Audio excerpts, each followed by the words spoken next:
This is how I came to spirituality. This is my little story. And this is how I explain it. So I'm a writer, always have been, but I did not have success for a very long time. And it was very painful. I was late 30s, early 40s, and I was still waiting tables to support my family. I was a very ambitious guy. I was a guy used to winning. I was very good at being good at things. And yet, nothing was happening. Nothing was happening. And I was frequently unhappy. My wife, also a writer, was always on the spiritual path, right from when I moved in with her when I was 25. The tarot cards, and she read the Seth books, and she was reading the Dancing Wu Li Masters, and the Seed of the Soul, and on and on and on. I'd wake up in the morning just gripped with self-loathing, and she'd shove The Power of Now at me and say, read this book, just read it. I'd say, get that thing away from me. If I just publish a book, I'll be happy. That's all I need. So it went, and so it went, and so it went. And one day, I was getting ready to go to work, and I was complaining, as I was wont to do at that time. And she said, look, please, please, just listen to this teacher. It's 10 minutes, this 10-minute clip of her. You'll love her. She's really funny. She's really funny, and she says great stuff. Just 10 minutes, that's all I want. I said, fine. I'll give you 10 minutes. Then I got to go to work and make money and blah, blah, blah, blah, blah, blah. So click, and it was Abraham Hicks. Some of you familiar with her, Abraham? Right away I loved her. She was funny, which I very much appreciated. Plus she was talking about creativity, how everyone's creative, and I thought, yeah, I like that. Then she said something, got my attention. She said, you know, happiness is a natural state of being. And I thought, you know what? That is the exact opposite of how I've been living. So I suspect it's true. It is so completely opposite. I feel like I've had to assemble happiness from achievement, I guess, sort of, circumstance, conditions. You put it together and then it falls apart. And you put it together and it falls apart. My whole life, because here's the thing. There was never a moment that passed in my life where I didn't want to be happy. Ever, since I was born. There's never been a single moment where I would have chosen unhappiness over happiness, boredom over being interested, excitement over fear. Never. I always, every single moment want to feel good. I think that's true for everybody. Is there anybody in the room who would rather be bored than interested? Hey, it's hilarious, she's laughing. It's just funny to think, isn't it? Would anybody rather be unhappy than happy? It's not even worth entertaining, is it? So she said that. I thought, that's interesting. I wonder if it's true. And so I started driving to work. I was thinking about happiness. And so first I thought about all the things I would do to sort of win happiness. When I got the agent, when I sold a thing, when I won the race, when I got applause. I kind of like that. But then I thought about when I saw my wife Jen for the first time, and what it was like hanging around with her, when I fell in love with her, and what it was like playing with my kids, and what it was laughing at the jokes that my friends would tell. I surrounded myself with very funny people. I always liked humor, and how good it felt to hear them laugh, and how good it felt to make them laugh. And I'm driving into work, and then I started thinking about the music I love. Songs like Hey Jude, and Beethoven's Ode to Joy, and Bob Dylan's music, and how happy I was when I listened to them, and as I was driving, I realized I wasn't listening to the music, but just thinking about the music. I was as happy as I would be if I was listening to it, but I'm just thinking about it. And then I parked,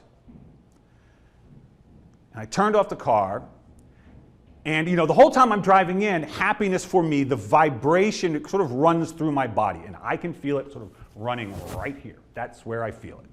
Hum, right there, that's where it is.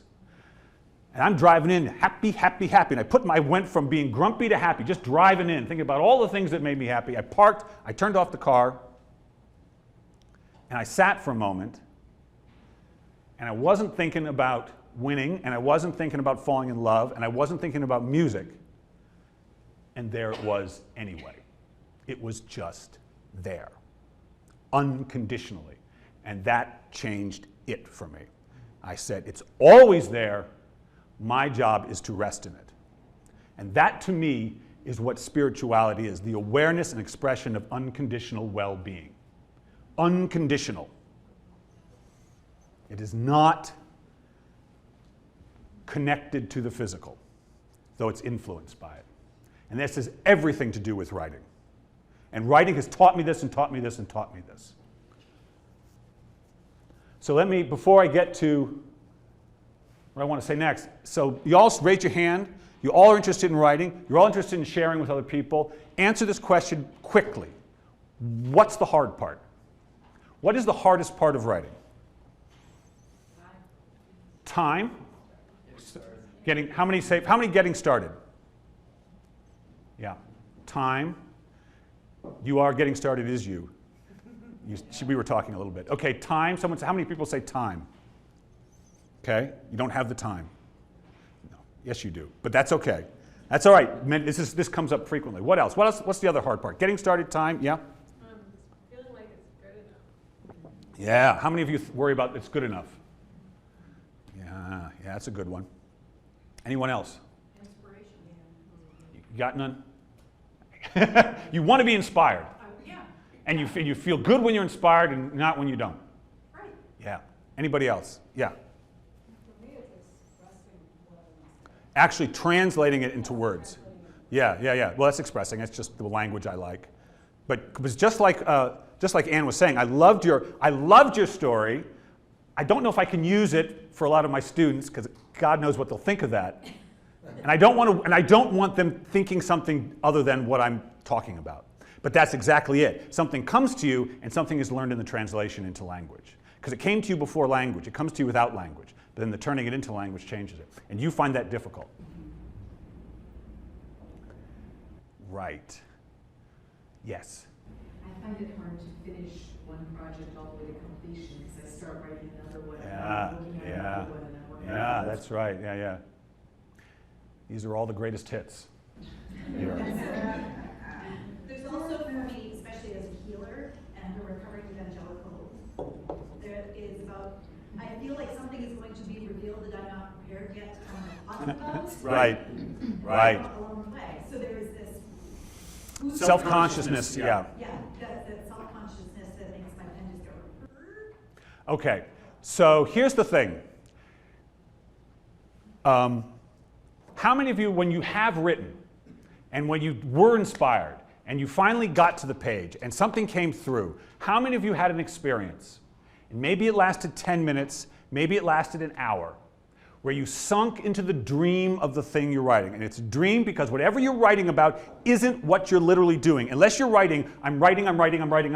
Whatever you're writing about is something other than what you are physically doing. And that's very important because that's the whole game. Whatever you're focused on becomes more real to you than the chair you're sitting in, than the wall you're facing, and you sink into that, and you lose track, and you forget about your family and your loved one, you forget about your bills and your job, and you get very in that idea or that memory or that poem or that story, and you sink into that, and you lose track of time, and you're surprised by what comes out. If you're writing fiction, the characters do things you didn't predict, or if you're writing about your own life, you remember something that you've forgotten, or a word comes that you didn't predict, and that word is surprising, and it leads the essay or the little blog in a direction you didn't expect. How many of you have had that experience? Yes. You've not had that experience yet. Not had the experience. Not with writing, but with something else. Right. That is what writing feels like when you forget to care what anybody thinks about your stuff. This whole book, I'm not here to sell books, but the reason I wrote this book is one of my jobs is I'm the editor of Author Magazine. I interview writers of all shapes and sizes, from Gary Zukov to Amy Tan to Richard Bach to Nora Ephron while she was still around. So I interview writers, that's what I do. And all we talk about really is the fact that people are going to read our stuff. And the single question that stands between every writer and wanting to share their work is this question: I wonder what other people are going to think about it. And that question takes a myriad of shapes. Maybe I'm not ready to share it with the world. Maybe people will think it's weird, or maybe it's not any good. That single question is the source of almost every writer's fear. Because if you want to share your work with other people, how many of you have ever shared your work with one other person? Maybe on a blog, maybe on a, yeah? Just one person. You know what happens. You wrote the thing in the privacy of your imagination, and then you show it to this person, and they read it, and what happens? Who knows what's going to happen? Because you got no control over it. Anything can happen in that mind that consumes it and brings it to life. And every writer is contending with that. Everyone. When I interviewed Amy Tan, she was like, I get a lot of money to write these books, and there's a lot of people looking forward to it, and I got my editor in the publishing house, and I have to sit down and forget about all of it. Sometimes when you have not sold anything, it's challenging because you think, nobody wants my stuff, and nobody wants my stuff. And that's a thought about other people. And sometimes it's, oh my God, they need this to sell 1 million copies. They need this to sell 1 million copies. It's the same thought in a different form. So here's the first reason it's hard to write. I talked to Sheila about this. I talked to all my clients about this. And not enough people in the writing community talk about this, but it's very real. So there is a difference between a writing frame of mind and what I call my domestic frame of mind. Meaning, I get up in the morning and I meditate. My wife reads two paragraphs of Course in Miracles, and then I feed my cats and I make coffee, and then I write at 6:18 every day. There I am. Okay, but even in that little time between getting up and sitting down, I am interacting with the physical world. I'm using my 5 senses. And I am stimulated by that. Every time I see something, touch something, hear something, remember something, ideas come in, thoughts come in, and I'm constantly reacting to everything I can see and touch and hear. Whether it's the smell of the coffee reminding me of my grandma, whether it's something that Jen reads in Course in Miracles, just seeing my cat might remind me of when I was 12. Anything can spark something. And I'm constantly interacting with the physical world. I'm constantly inspired by it, frustrated by it, reacting to it. I'm in constant relationship to it. It both stimulates me, obstructs me, frustrates me, inspires me. That's living in this physical plane. But then you sit down to write. When you sit down to write, you have to, as I described, you have to forget about the physical world. You have to see the thing that only you can see. Your story, your memory, your blog, your poem, your self-help book first exists in a realm unperceivable by any other human being. Only you can see it. It does not exist in the material plane. And so you have to first forget about that physical world in order to see the thing. And most of the beginning writers I know who struggle to get started are put off by that moment when they sit down to write. I write every day at the same time, and I am never, ever in the mood to write. Never. Never. And I write 4 essays a week, plus my books. So that's 4 new things I start every day, every week. And that means I sit down and I have the same thought every time I sit down. I look at that blank page, I think, I got nothing. I got nothing, and I don't. But if I'm a professional, if I've mastered anything, it is moving from the domestic awareness where I'm interacting and excited by and playing with the physical world, the playground of the physical world, which I like. I like to be in the game. I've enjoyed the game of being a human. To the writing frame of mind where all inspiration comes from within, all of it. You don't get to, and in fact, you know you're not in the flow, you're not in the writing zone if you hear the tick, tick, tick of the clock. And you look outside and you're thinking about what's going on out there. The more you are aware of the physical world around you, the more you know you are not in the zone where writing occurs. My first job as a writer is not to have an idea. It is to get into the frame of mind in which writing is even possible. And if I have mastered anything, it is that. I take it seriously. I'm not scared by the fact that I'm cold. It doesn't mean there aren't more ideas coming my way. It doesn't mean I'm not creative. It means I'm not yet in a frame of mind to receive those ideas. And I realize my first job is just to get into that frame of mind. And the best way to do that is to know the kind of questions you should ask.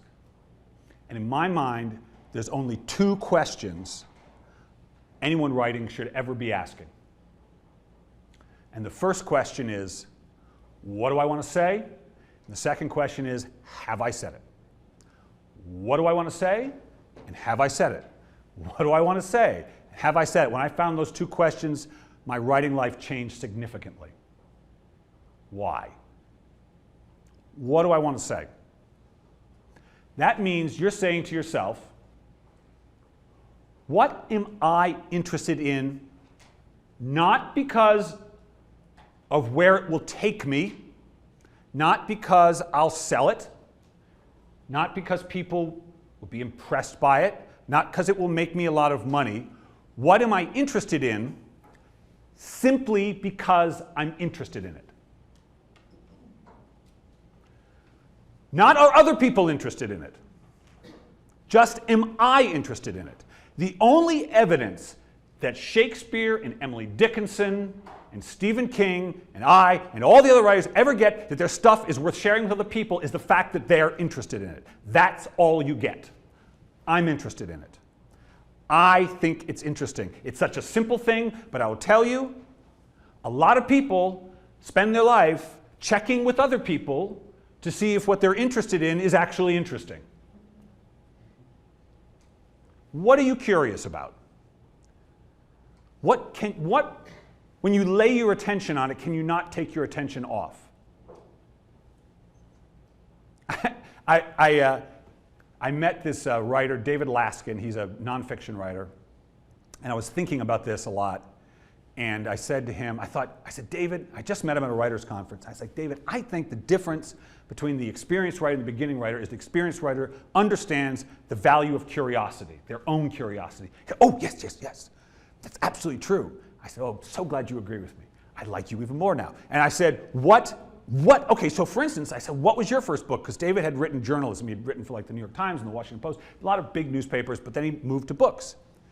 I said, what was your first book that you ever wrote? And he said, it's one of my favorites.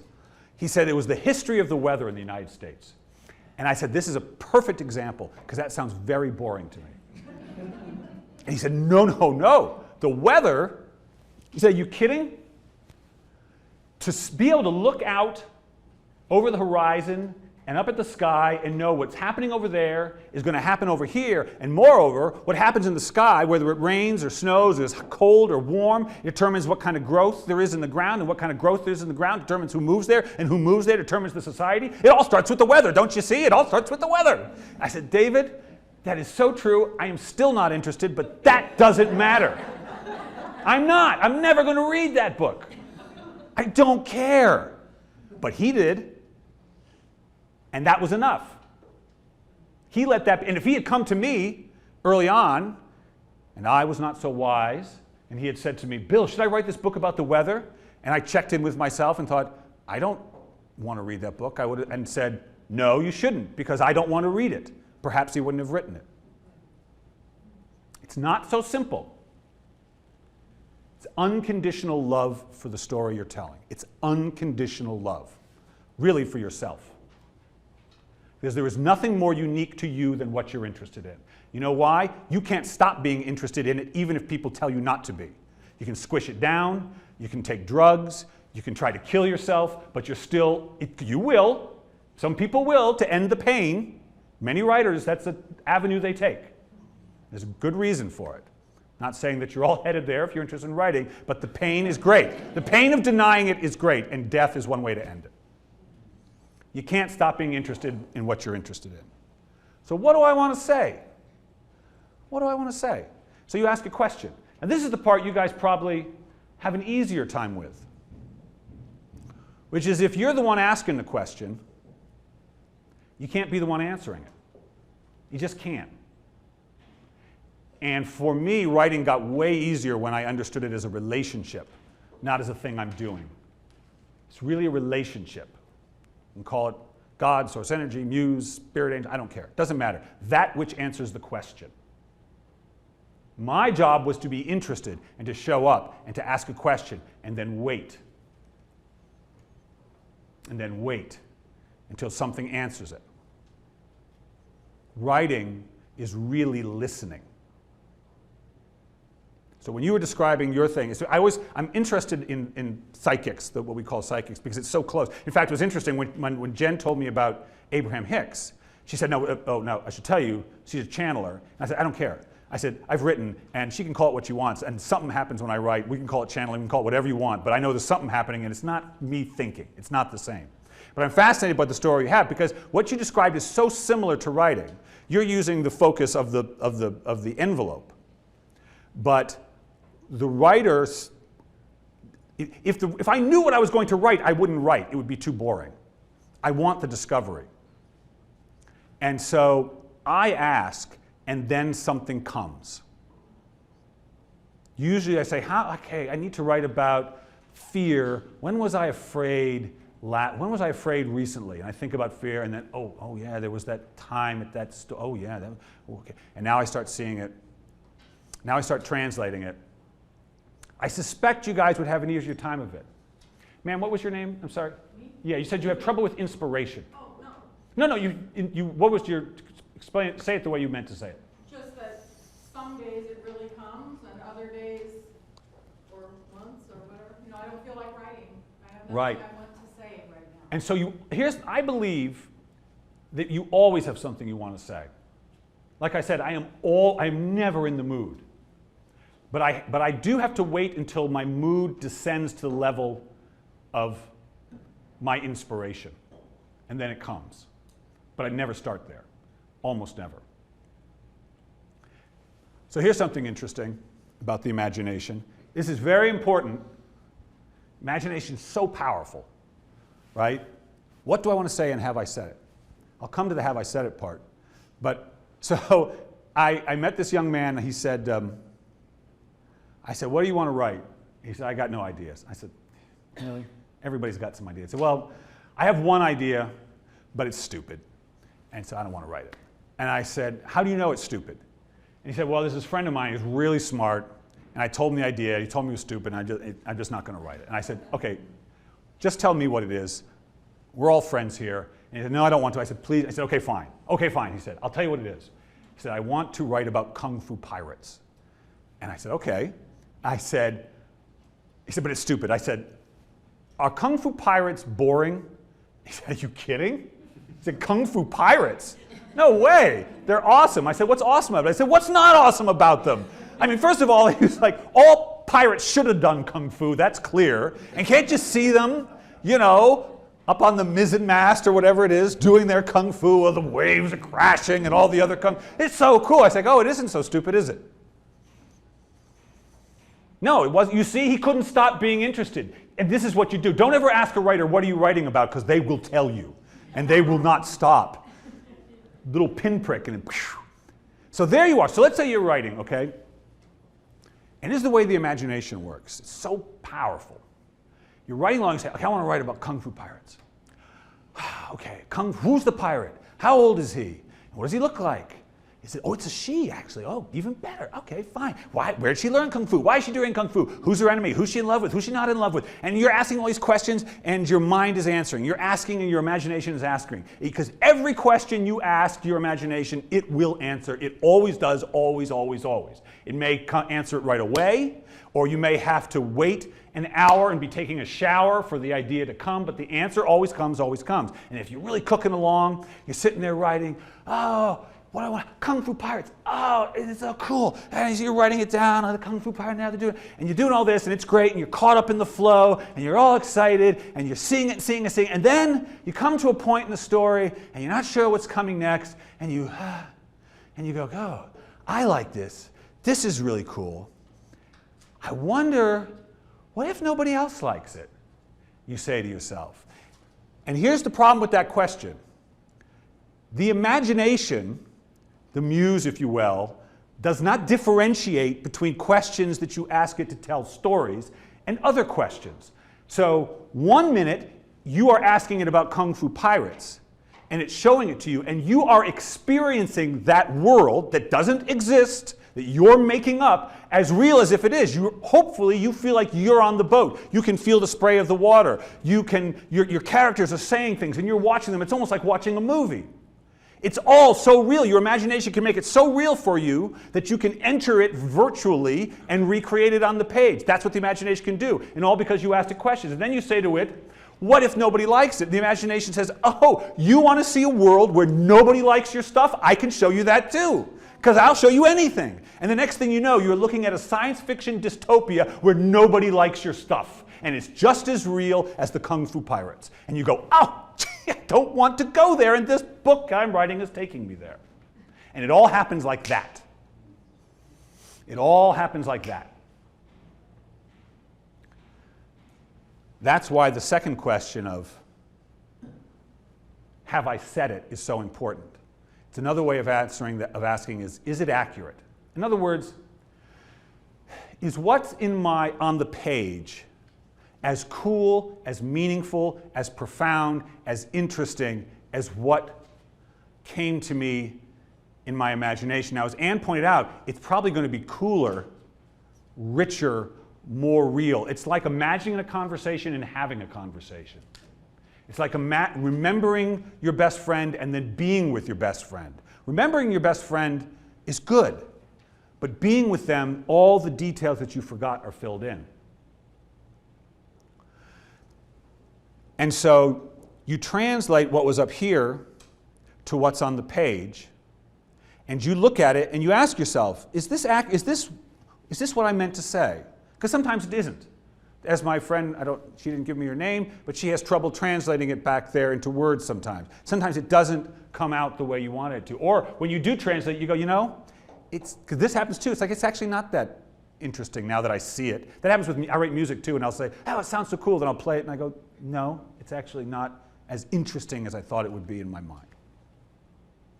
The reason this question, is it accurate, is so important for writers, no matter what you're writing, is it replaces the question, is it any good?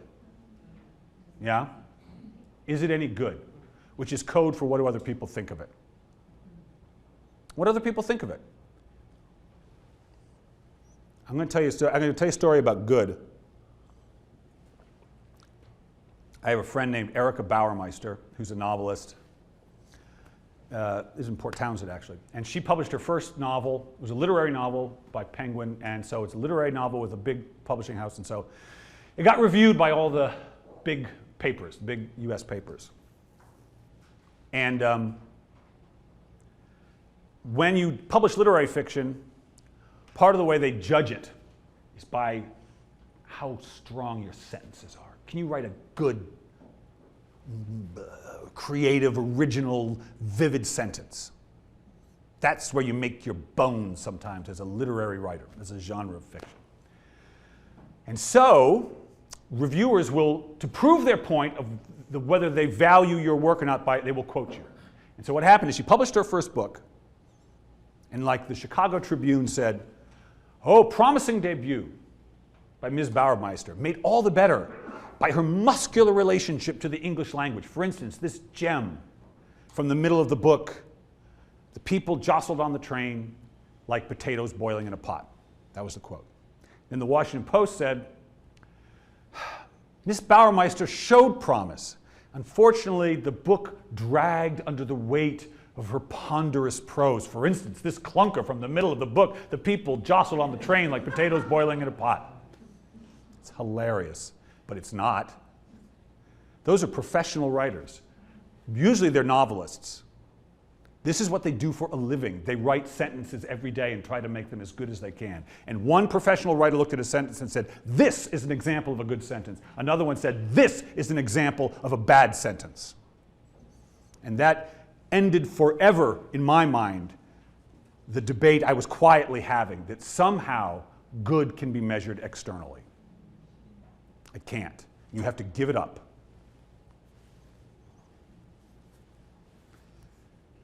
What do I want to say, and have I said it? If you take away nothing else.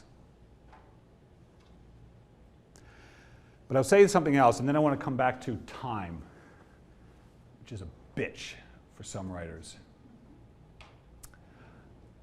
Writing is a spiritual practice because when I sit down to write, as I said, for me, spirituality is the expression of the awareness and expression of unconditional well-being. And when I sit down to write, I cannot, the biggest condition influencing me as a writer is what other people will think of it. That is the number one, because I'm a professional writer. So guess what? I need people to like it. Somewhere, somebody had to like this book for this to get published, and someone had to like it, to buy it, to review it. People gotta like your stuff. I mean, it's a reality. You have to be liked by somebody. And that hovers over the reviews, how everybody can review, everybody can go on Amazon, tell you what they think of it. And everybody has a blog to tell you what they think of it. But here's a true story. I published this book, this is the first one I published, and I was sitting down to write, and Google alerts came up. Bing! Somebody's talking about you, Bill. There's someone has written a blog about you. You know, I was just going to write, and I was like, oh, no, I'm not going to read it. I'm disciplined. I'm not going to look at it. Probably it's good. This is kind of these are inspirational in nature. People don't usually take the time to write a blog about stuff unless they like it, but you never know. You never know. People have done crueler things. I just got a crank call on my podcast today. That's true. I know. Why? I said, why don't you have something to do besides this? So so I sat down to write, and I go into the flow, and I'm writing along. And when you're writing, you have to pay very close attention to how you feel. You have to pay very close attention to how you feel. Why? Because the only way you know if you're writing the right story that you are meant to write is how it feels. The right story, there is a sense of effortlessness of laying your attention on it. The wrong story, for you, there's effort required. What the hell is he doing? And so, we're good. We're good. Thanks.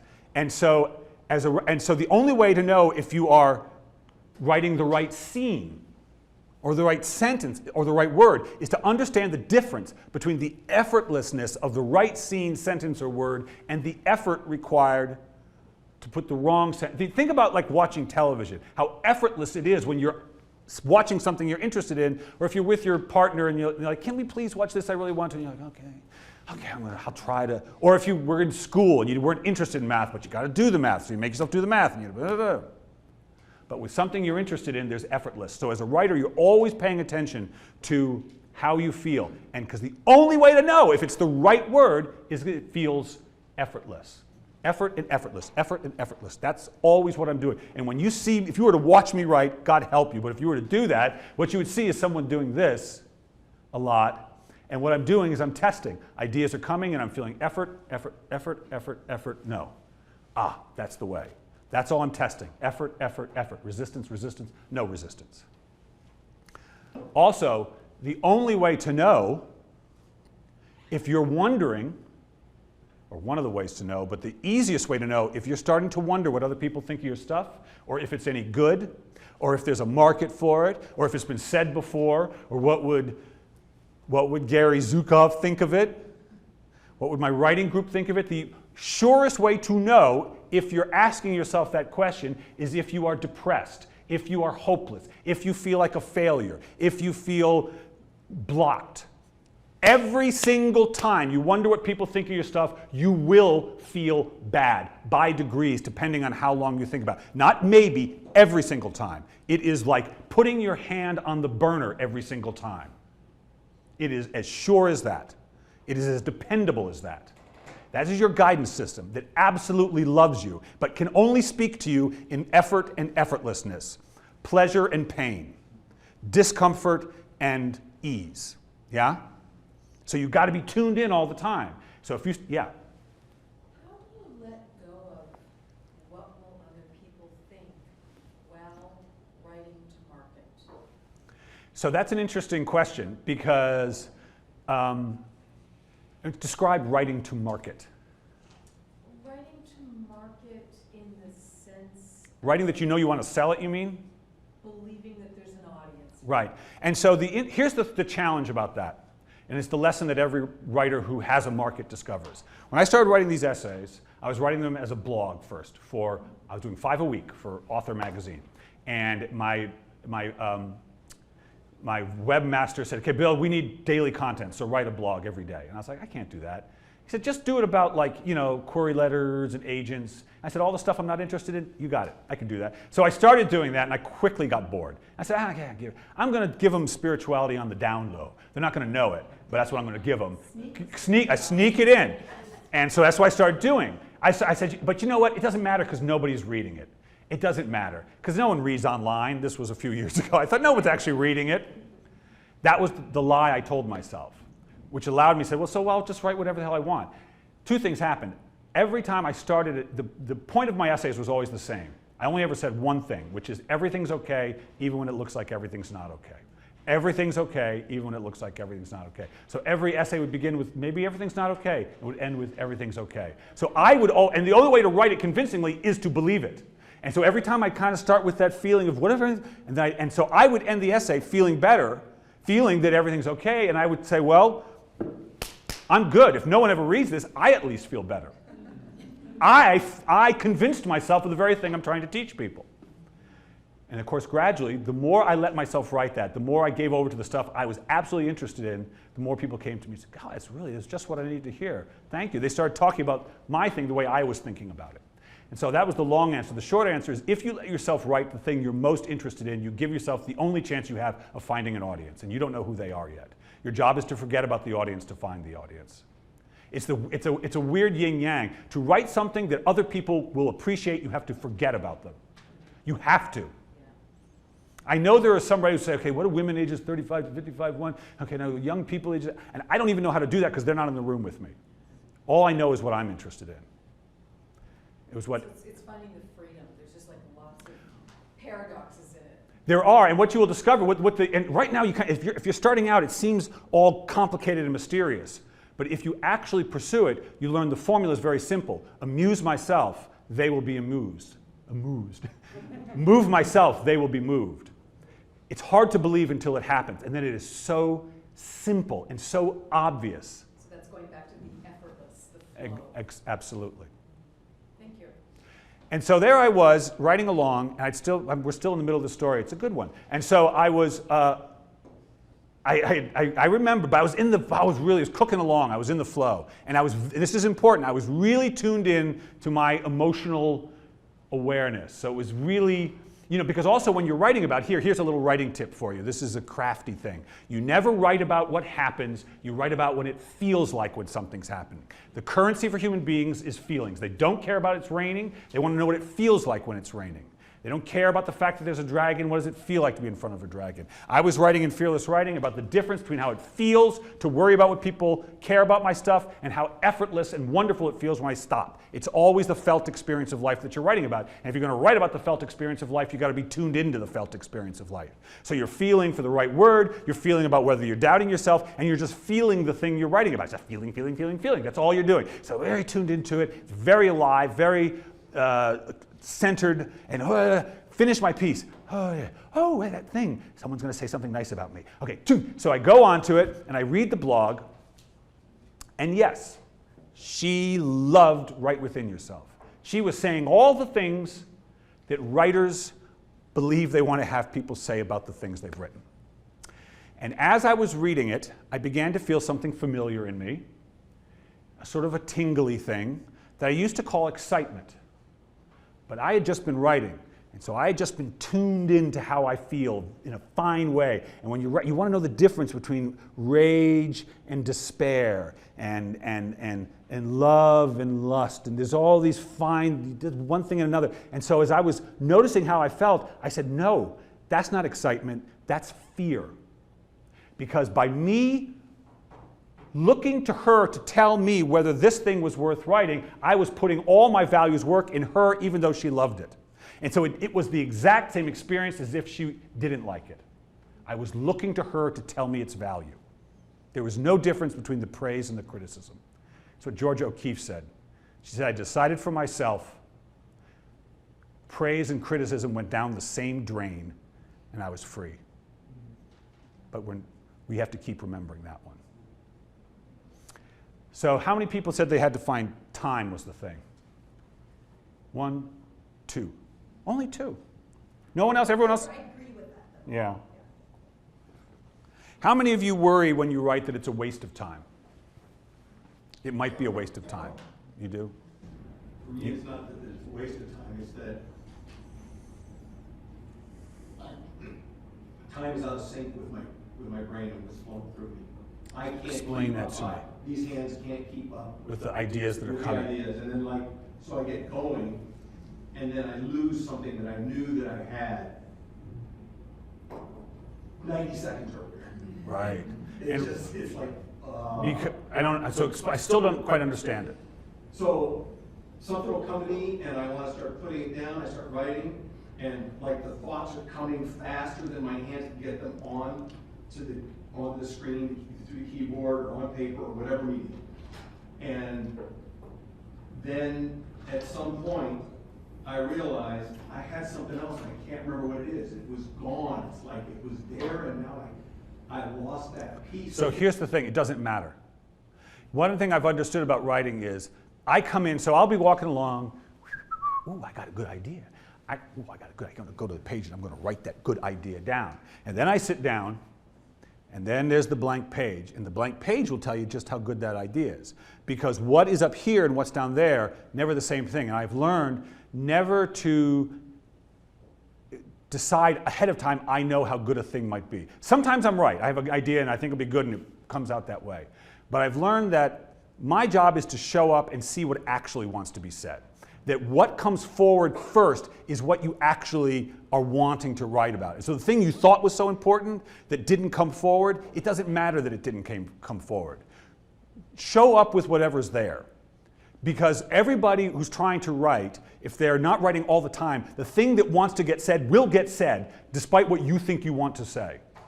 You can't get around it. Someone says, I want to do a travel log, they end up doing a memoir. Someone tries to write a romance novel, they end up writing a suspense novel.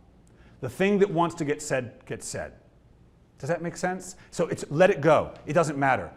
The river just keeps flowing, just keeps flowing, just keeps flowing, just keeps flowing. Doesn't matter. One idea is not necessarily better than another. It's a misnomer. So I did this. I did this interview with this woman for Tiferet Journal. You guys might like Tiferet Journal. It's a literary journal about spirituality and creativity. It's a mixture of that. So I've been interviewed by them and I've written some pieces for them. Tiferet Journal, I think 2 F's, E-R-E-T.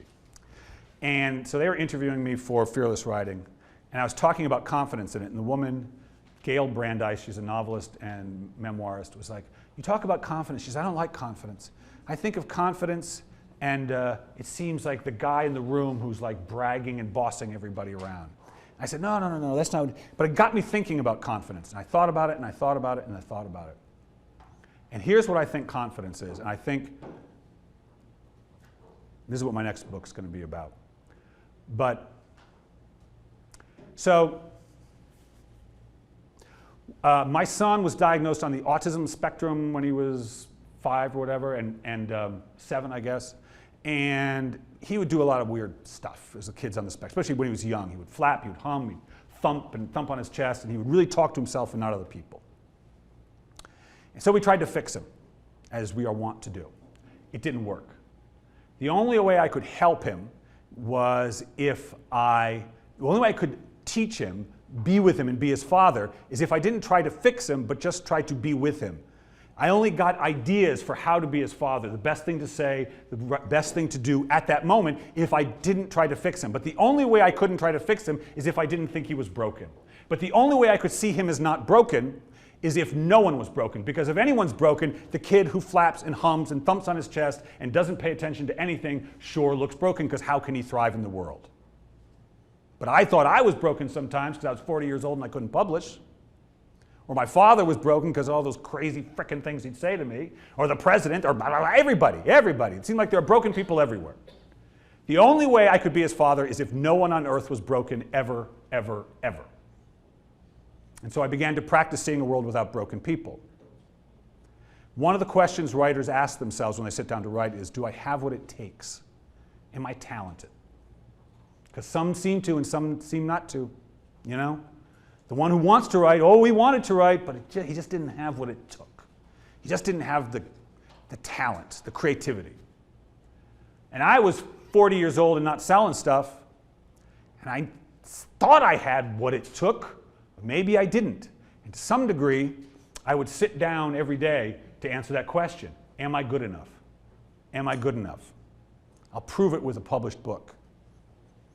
But what happened is, as I began to practice seeing a world without broken people.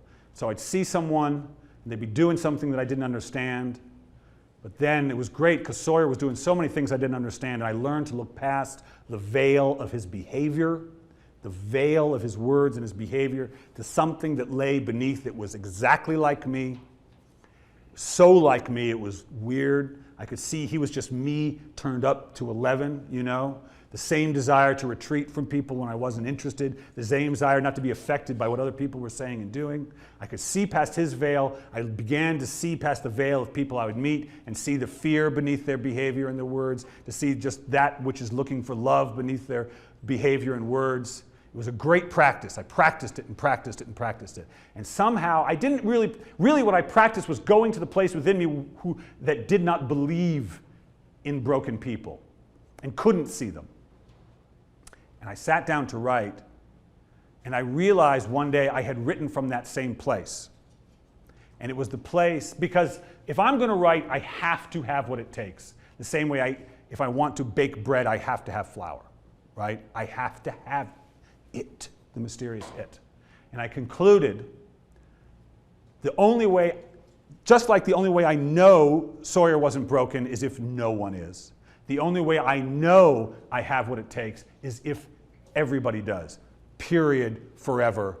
That's it. And everything of value I've ever written has come from a place within me that is aware of inherent equality. The things that I write that people say, you belong up there so we can all talk about you, that make you special, came from an awareness of inherent equality. And writing asks you to embrace the spiritual relationship with people, which is absolute equality. And I'm telling you, if there's one practice I would recommend for all writers, is walk down the street and think, I'm not better or worse, I'm not better or worse, I'm not better or worse. Because writers in particular, none of you, I'm sure, but writers are constantly comparing themselves. They do it quickly and unconsciously. This one has so much talent. Oh, she's so brilliant. I don't want to hear it. You're all brilliant. As soon as you say she's so brilliant, you have created a separation that doesn't exist. You have said she has something you don't. It's not true. You're no Faulkner, that's right. And he's no me. Everyone has what it takes, but that takes constant practice. Human beings compare themselves constantly. Walk down the street. I'm not better or worse, not better or worse, not better or worse, not better or worse. It's the best, and it was writing that really taught me that. I began to recognize it came from a place of equality. It came from a place of equality. I didn't know that because I always wanted attention. I always wanted to write something that would gain so much, that I could see from a distance, that could be seen from a distance the way I could see the work that I loved from a distance. I wanted to be up on that mountain too. It doesn't exist. Everybody has what it takes. Thank you all very much.